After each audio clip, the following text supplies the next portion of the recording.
बिस्मिल्लाहिर्रहमानिर्रहीम। आज cipher case की फिर अडयाला जेल के अंदर समाअत है। वैसे तो पाकिस्तान में आम रूटीन में मुकदमात चलाए जाते हैं, उनमें हफ्ता 10 दिन रूटीन के मुताबिक डेट्स होती हैं, महीने महीने की, दो दो महीने की डेट्स होती हैं केसेस के अंदर। लेकिन ये क्योंकि इन केसेस के साथ नाम जुड़ा हुआ है इमरान खान साहब का, और जैसा कि आपको पता है कि पीडीएम हुकूमत ने 16 महीनों में अपने केसेस खत्म करवाने के लिए और इमरान खान साहब के ऊपर केसेस बनाने के लिए सारा जोर लगाए रखा और 200 के करीब केसेस उनके ऊपर बना दिए गए। तो आज फर्द जुर्म के हवाले से उन्होंने डेट जो है वो फिक्स की हुई है।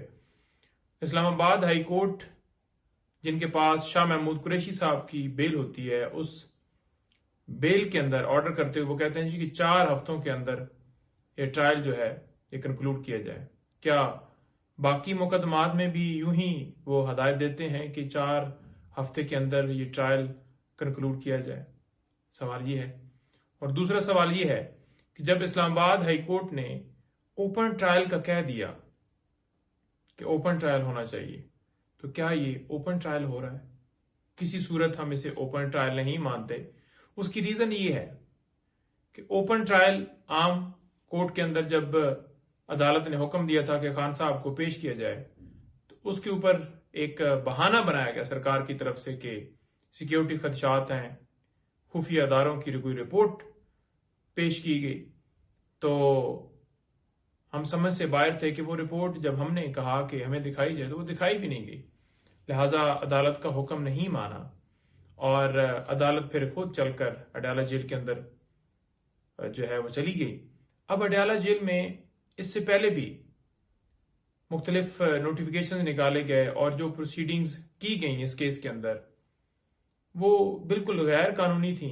और वही बात हुई कि इस्लामाबाद हाई कोर्ट ने उन नोटिफिकेशंस को और उन तमाम प्रोसीडिंग्स को कलअदम करार देते हुए ट्रायल को दोबारा स्टार्ट किया है। तो अब दोबारा वही तरीकाकार किया जा रहा है, उसी तरीके से ट्रायल चलाया जा रहा है। जेल के अंदर जहां पर अदालत बनाई गई है वहां पर शीशे के जो केबन दीवारें बना दी गई हैं और हैरान है कि चूज करके मीडिया के 2-4 लोग कल भी लेकर गए हैं। आपने देखा कि लास्ट हियरिंग के ऊपर जब मीडिया गया तो उन्होंने आकर रिपोर्ट किया कि खान साहब तो बड़े डटे हुए हैं और पुरज़म हैं और उनके जो मैसेजेस थे वो कौम को बताए गए। तो एक सहाफ़ी को तो वहां से बोल चैनल से निकाल दिया गया कि आपने ऐसी आगे रिपोर्टिंग की क्यों की है।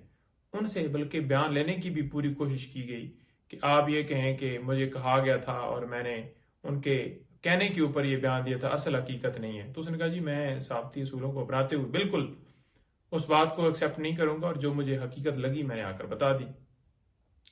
लिहाजा जो सहाफ़ी थे उनके ऊपर भी पाबंदी थी कल, आज भी हम यही देख रहे हैं कि आज भी ऐसे ही होगा। और उसी तरह वकला के ऊपर भी एक पाबंदी लगाएगी कि एक मखसूस तादाद, और फिर आम पब्लिक वो तो थी नहीं। कुछ लोग जैसा कि आपको पता है अकबर एस बाबर टाइप के या दीगर नामालूम लोग, तो उस तरह के लोग लाए जाते हैं, बिठाए गए। कल वो निकलते हैं तो उनसे पूछा जाता है, मीडिया वाला एक हमारा दोस्त पूछ रहा था कि आप बताएं जी कि आपका तल्लक किससे है, पीटीआई से है? कहते नहीं मेरा तल्लक तो पीटीआई से नहीं है। तो उन्होंने कहा फिर आप कैसे अंदर? उन्होंने कहा जी मैं वैसे सपोर्ट करता हूँ। भाई तल्लक नहीं है पीटीआई से तो सपोर्ट कैसे आप फिर करते हैं पीटीआई को? तो मतलब ये प्लांट किए लोग, आम पब्लिक पता नहीं कौन है, किधर से आए, किसने भेजे, बिठाए गए।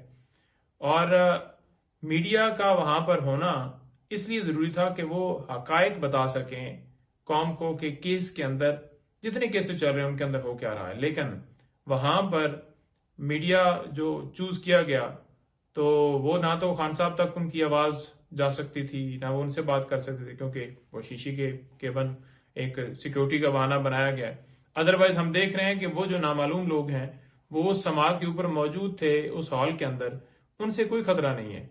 हाँ साफी उनकी फैमिली उनके वकला हों तो उनसे खान साहब को जरूर खतरा है।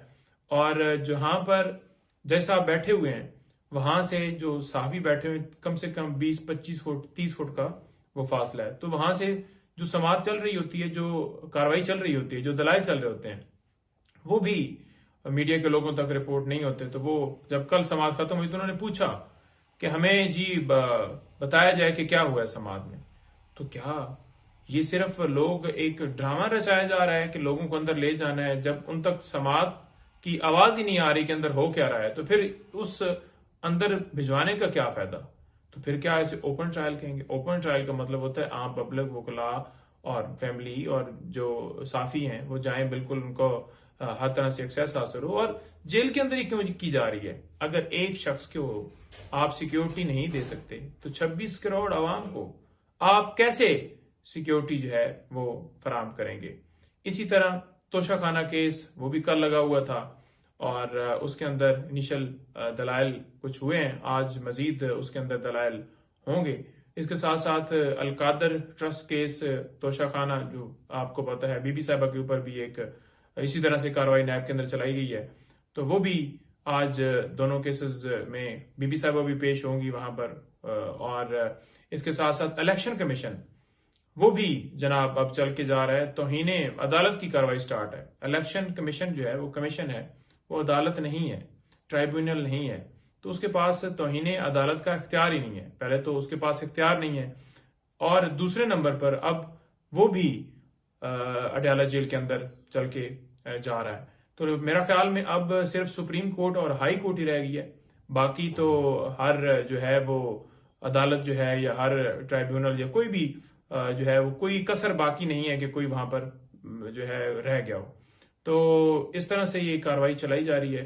तो मजीद इंशाल्लाह नेक्स्ट वीडियो में बताऊंगा। Thank you.